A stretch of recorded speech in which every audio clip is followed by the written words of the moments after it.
بسم الله الرحمن الرحيم. مشاهدينا الكرام، السلام عليكم ورحمة الله وبركاته. أهلا بحضراتكم في لقاء متجدد من برنامج قوارير.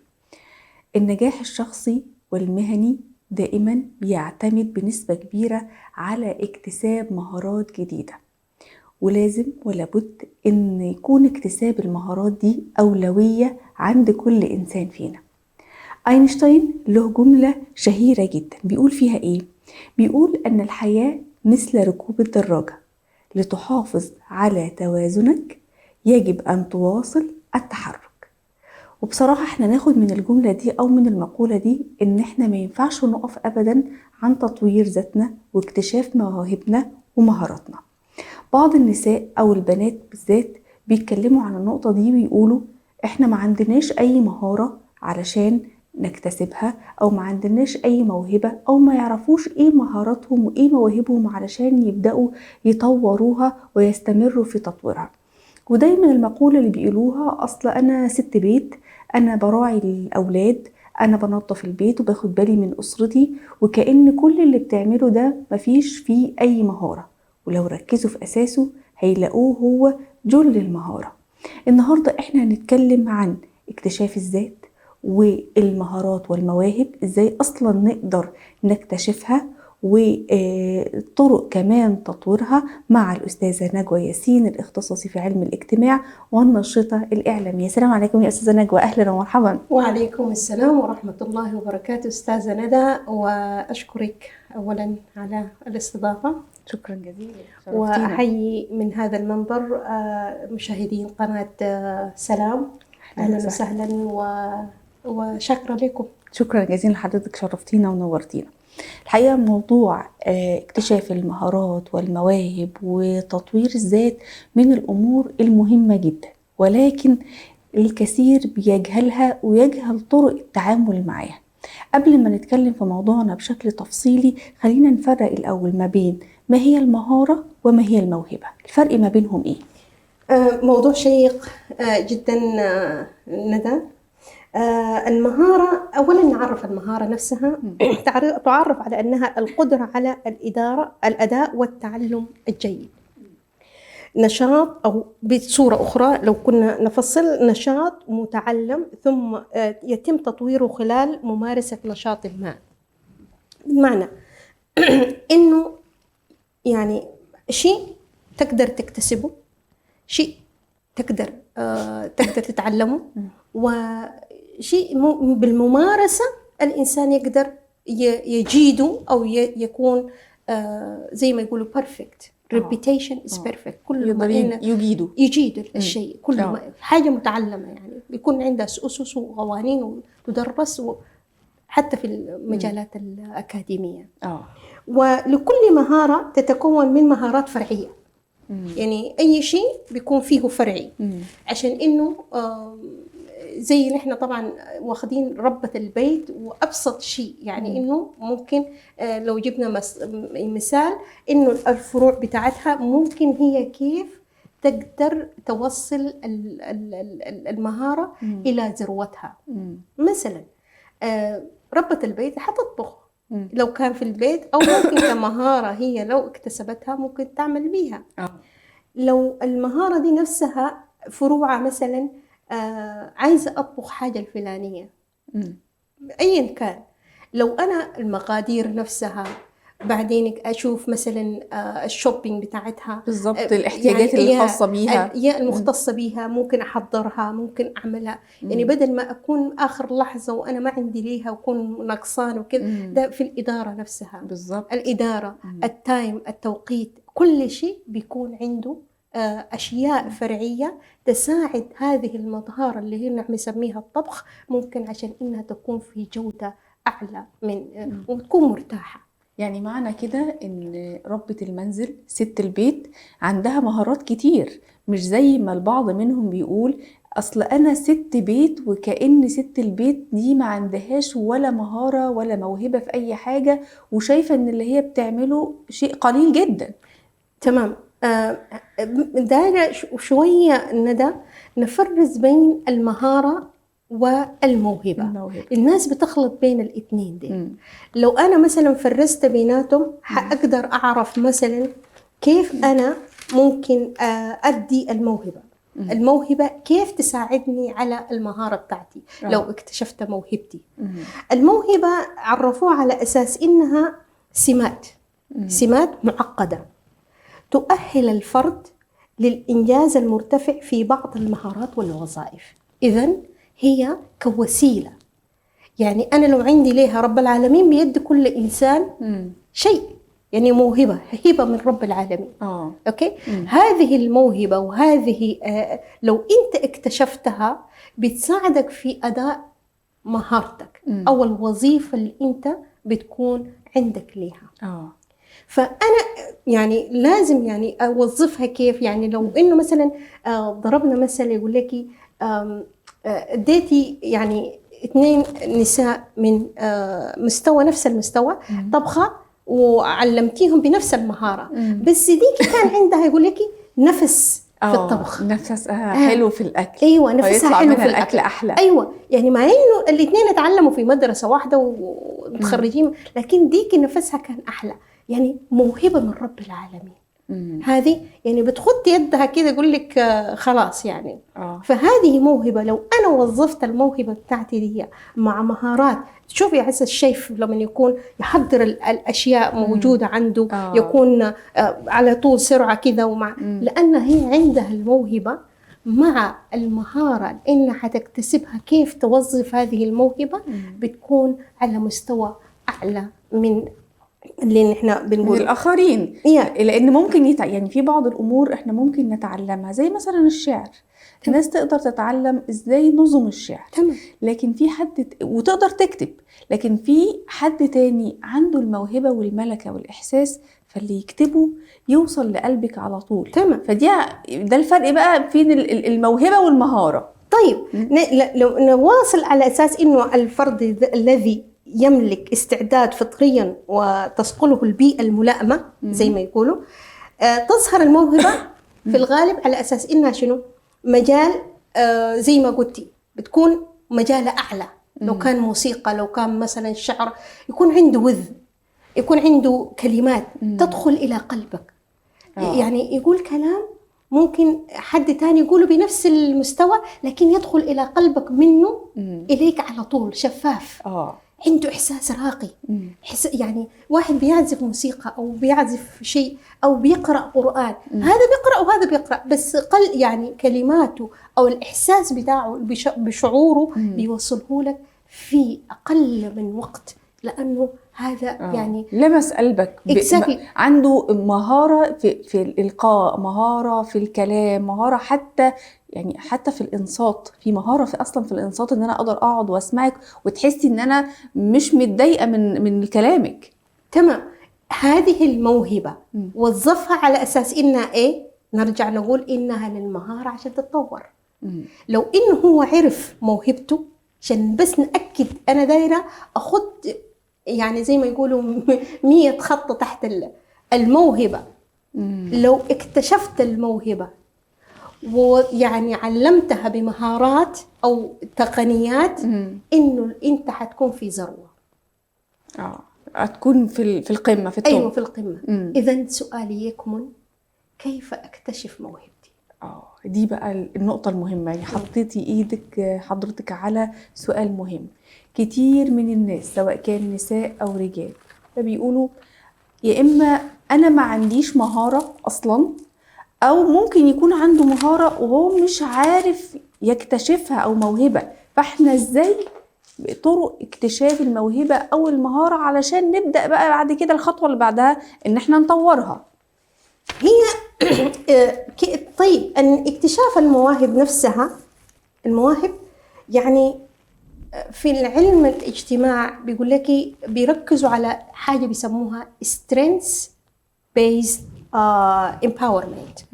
بيدو حتى يعني بتدرس مدى قوة الإنسان، بيكون يعني هو بيجيد أكتشف الشيء دي وأركز عليه عشان يديه قوة عشان يندفع بها.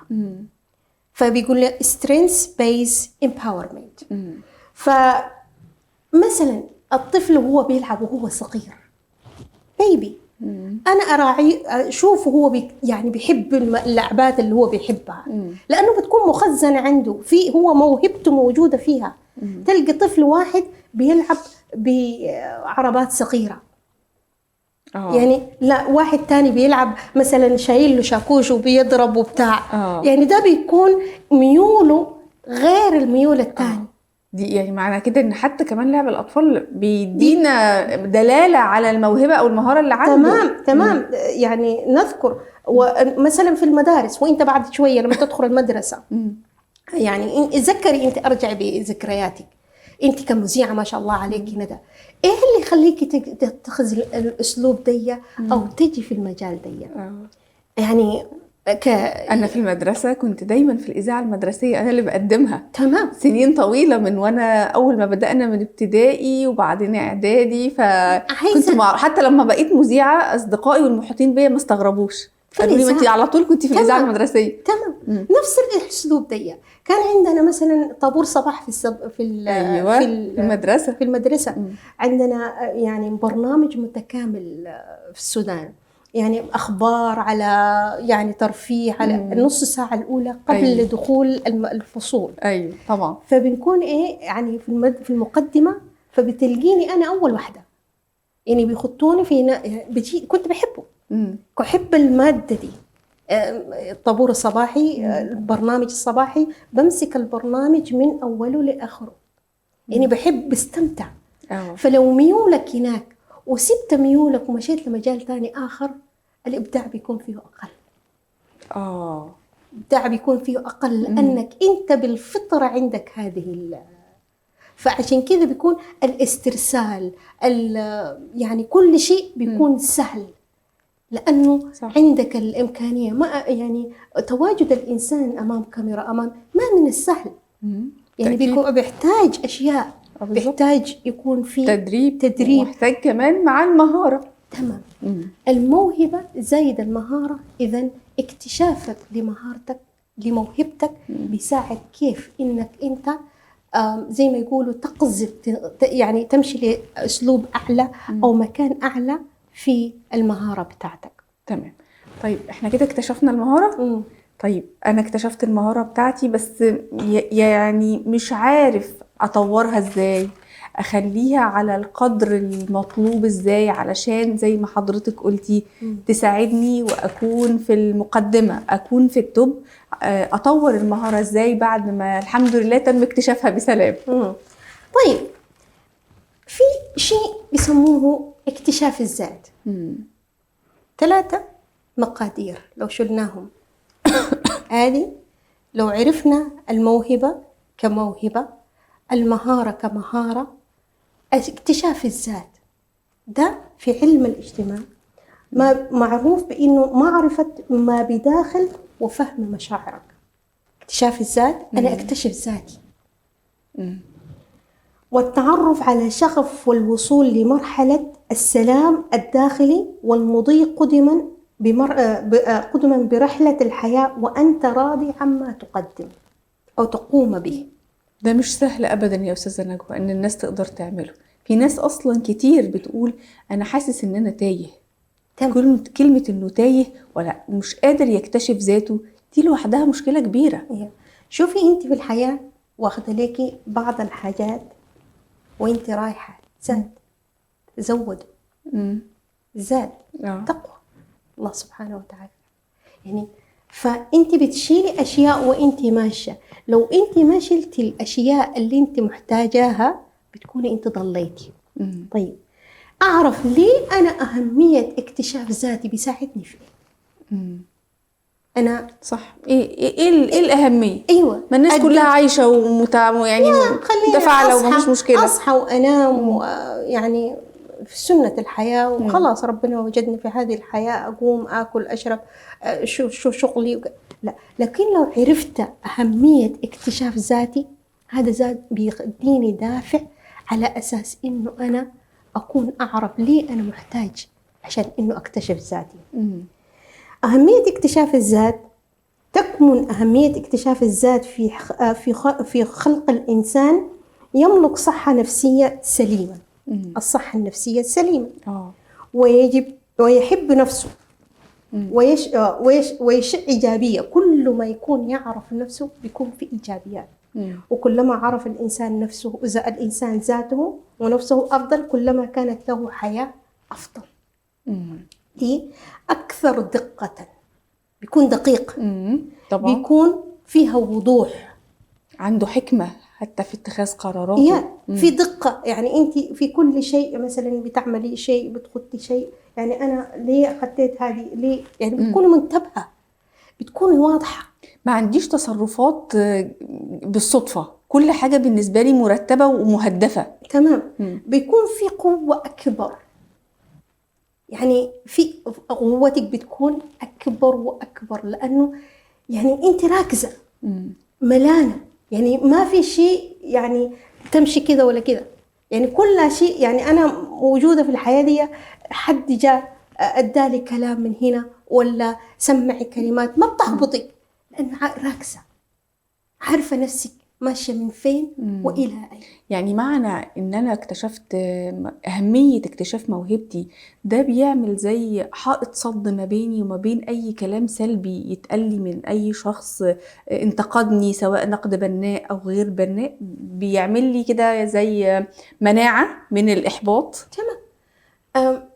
جالك حد بديلك كلام، رفعك فوق وقال كلام وانت كل ما فعلا ما انت بس عايز يطيب خاطر مجاملة. مجاملة. ده برضو تحسي انك منفوخة زي بالون منفوخ بالظبط. لسه ما اداك برضو ده. لان انت لما انه ما عارفة نفسك او العكس، عايز ينزل مستواك، فده الاثنين ما بيكون في اي فرق عندي ولا تأثير لأنه أنت فعلا عارفة نفسك. لو قلت لك أنا الطبخة اللي عملتيها دي كانت والله طبخة مش حلوة، نحن نرجع لست البيت، يعني أنا أعرف طبخي إزاي.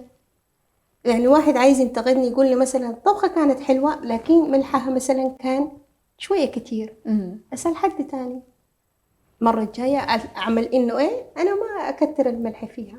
ما معناها إنه أنا ما طباخة، يعني معناها ما خلاص عمل لي ديليت، أو إنه مثلا ما أداني الأداء اللي كنت أنا بأديه للأشياء. كيف أجيده؟ هذا هو النقد البناء. لكن النقد الهدام ما أخده، لأنه أنا عارفة ذاتي. شيء تاني بيكون في صدق أعمق مع نفسك كنقطة. يعني أنا لو شلت الكلام دي، يعني أنا بكون بكيف أمام المرأة وأتحدث مع نفسي، بيكون في صدق أكتر تواجدي في الحياة. ليه مثلا؟ ليه أنا عملت كذا؟ بيكون مثلا أنا لو أذيت شخص، أنا لو عملت شخص، أنا لو ما عملت معه الواجب، كل الأشياء دي بتكون فيها صدق أعمق مع نفسي. تمام. أكثر تأثيرا، يعني أنت بتكوني أكثر تأثير في المجتمع، في نفسك، في المحاطين بيكي، يعني بتكوني أكثر إيجابية. لأنك أنت واضحة، لأنك واثقة من نفسك، فكل الأشياء المحيطة بيكي بتخلي السلبيات ورا، بتكون كل الإيجابيات أمامك. ما عملت الشيء المفترض تعمليه الآن، حتعمليه بكرة، حتعمليه غدا. إمتى؟ أتعلم المهارة.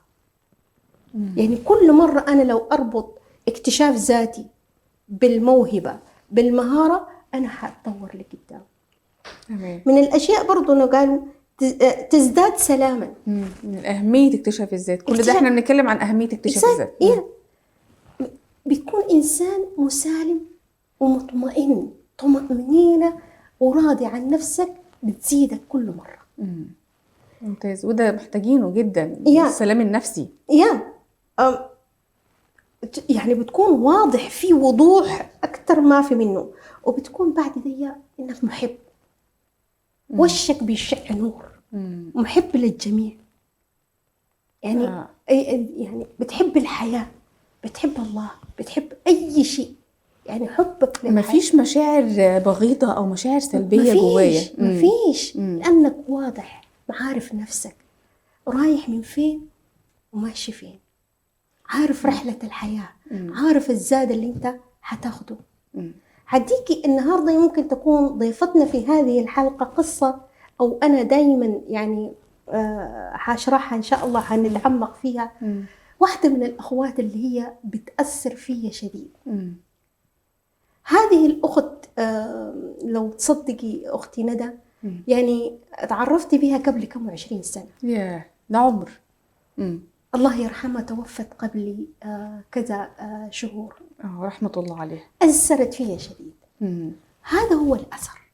يعني في ناس يعني أثرت فيكي من ناحية إيه؟ تمام. كانت بتعمل إيه؟ يعني نحن بيكون عندنا أصدقاء ناس، يعني ما كانت صديقتي ولا كانت، بس أنا كنت بعرفها فعلا، كانت بتعمل لي شعري. كان عندها هدف في الحياة. كويس. هي من الناس اللي بتشتغل في البيوتي سنتر أو في الكوافير، يعني على أمور النساء يعني. تمام. هذه المرأة يعني كل ما أسمع عن قصة حياتها من واحدة أخت تانية، وبالذات بعد وفاتها، أصبحت أتعلق بيها أكتر وأكتر. مشوق. ليه؟ لأنها كان عندها رسالة في الحياة. حسيت إنها شوقتينا نعرف القصة. هذه المرأة كانت امرأة لا تنجب. فضلت إنه هي تزوج زوجها ثانية. الأمر اللي بيبقى فيه صعوبة على كثير من النساء، وهذه من أصعب الأشياء عند النساء طبعا بالتأكيد. فتزوج هذا الرجل لحد هنا يعني مقبولة عند النساء تانية. لا، كان يعني أثرها الجميل هذه الأخت، هي في كل ولادة لهذه أولا جابتها في بيتها ضيفتها وبتاع لحد ما يعني أسسوا بيت تاني. كل ولادة هي اللي بتولدها، تكون موجودة معاها، تعتني بيها تمام. كأخت ليها. بالعكس يعني هي اللي بتراعي العيال وتخليها تمشي ترتاح. للدرجة دي يعني، والعلاقة بكل حب واحترام. يعني بتسأل عنها وبتسأل عن هذا هو الإنسان، رسالته في الحياة. هنتكلم عن هذه الأخت. خلينا نواصل. نجي نرجع للذات. الذات عندها خطوات لاكتشافها. طيب احنا عايزين نعرف الخطوات دي، ولكن احنا وقت الحلقة انتهى. ايه هي خطوات اكتشاف الذات؟ اعرفها ازاي؟ اي حد بيتكلم عن انه ضايع تايه، ما عندوش اي مقدرة على اكتشاف ذاته، ده هنجاوب عليه في الحلقة القادمة بإذن الله. أنا بشكرك جدا الأستاذة نجوى ياسين، اختصاص علم الاجتماع والنشرة الإعلامية، على وجودك معانا. نورتينا وشرفتينا، والحقيقة لكل حد أستاذة وهلا بالمشاهدين. إن شاء الله نتابع اكتشاف ذاتنا، ومهم شديد تابعونا زي ما قالت أختنا ندى. إن شاء الله في الحلقة القادمة أي حد محتار ومش لاقي الطريق الصح، أو مش عارف يكتشف ذاته كويس علشان يقدر يطورها وينميها، يتابعنا بإذن الله في برنامج قوارير الحلقة القادمة. وإلى أن نلقاكم نترككم في رعاية الله وأمنه. السلام عليكم ورحمة الله وبركاته. وعليكم السلام ورحمة الله وبركاته.